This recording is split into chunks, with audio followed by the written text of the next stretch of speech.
He tuned into the cosmic radio, eager for a new path forward, an onward evolution.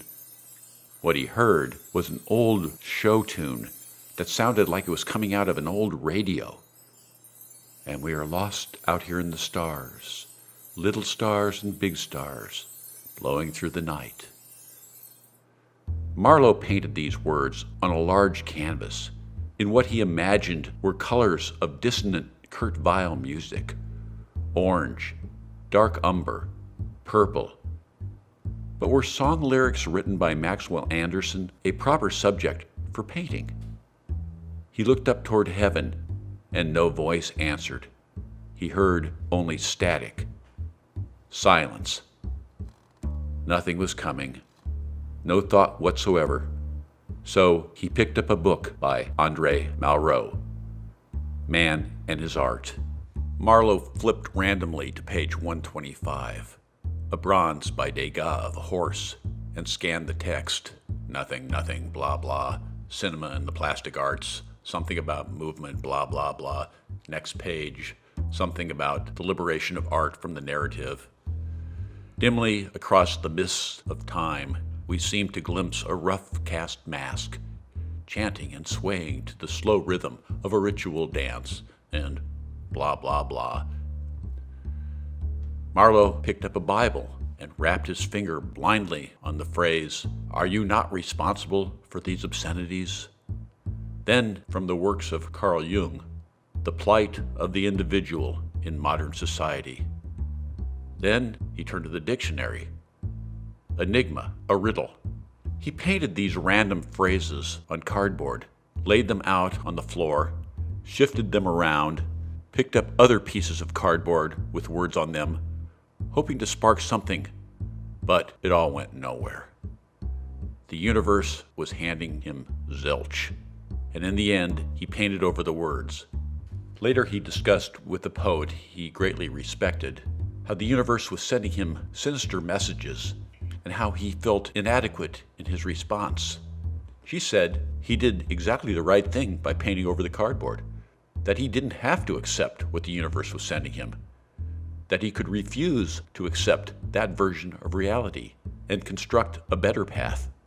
So, back in the studio, after these comforting words, Marlowe laid out cardboard and rolled on a base coat of acrylic, then did a sanctification ritual.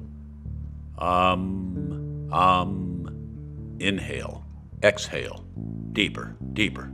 Good. Bad vibes verboten. Bueno juju solamente.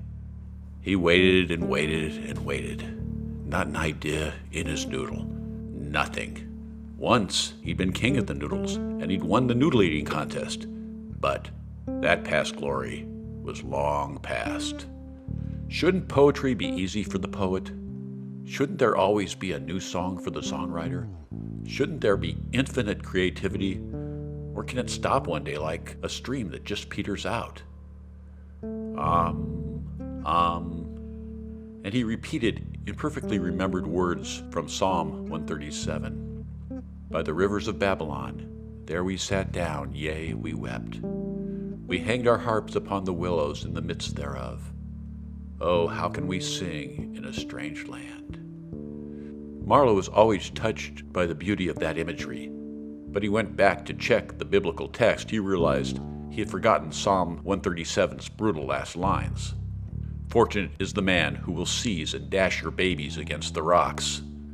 Now that's a dark world. Was he prepared to entertain such dark thoughts? Next was active meditation, a surrender of self-control, a spontaneous dance. He closed his eyes and said, "Begin," and he began to let what came out come out.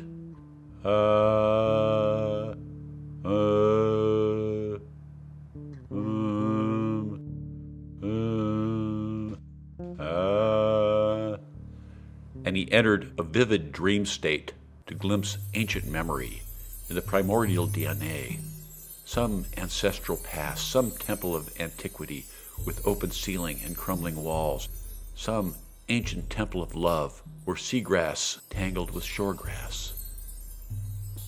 They cared not what it was named, and named it not. Water, water, we thirst. Crossing the Llano, the quicksilver of summer, the treeless plain, a lake, a pool, a sad mere, a wading ibis, a Firth Bay, an estuary, a long-legged waterfowl, a heron, a magpie, a jackdaw. On the temple door, a carved prayer, almost rubbed away and unreadable. Marlowe opened his eyes and wrote, "Beware, life's a slippery slope." He wrote, "I wish to stand with the ancients and have the cosmic experience."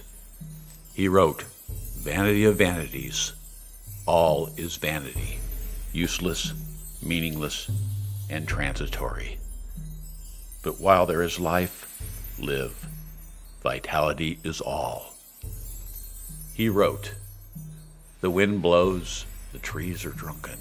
The water ripples, the water is drunken. I pour myself into you. We are all drunken. We wait for a small, beautiful moment in a beautiful but indifferent world." He closed his eyes again. The vision was gone. He sang, "I'll leave on the 12:02. Can't believe there is no more you. I'm a stranger in my own hometown.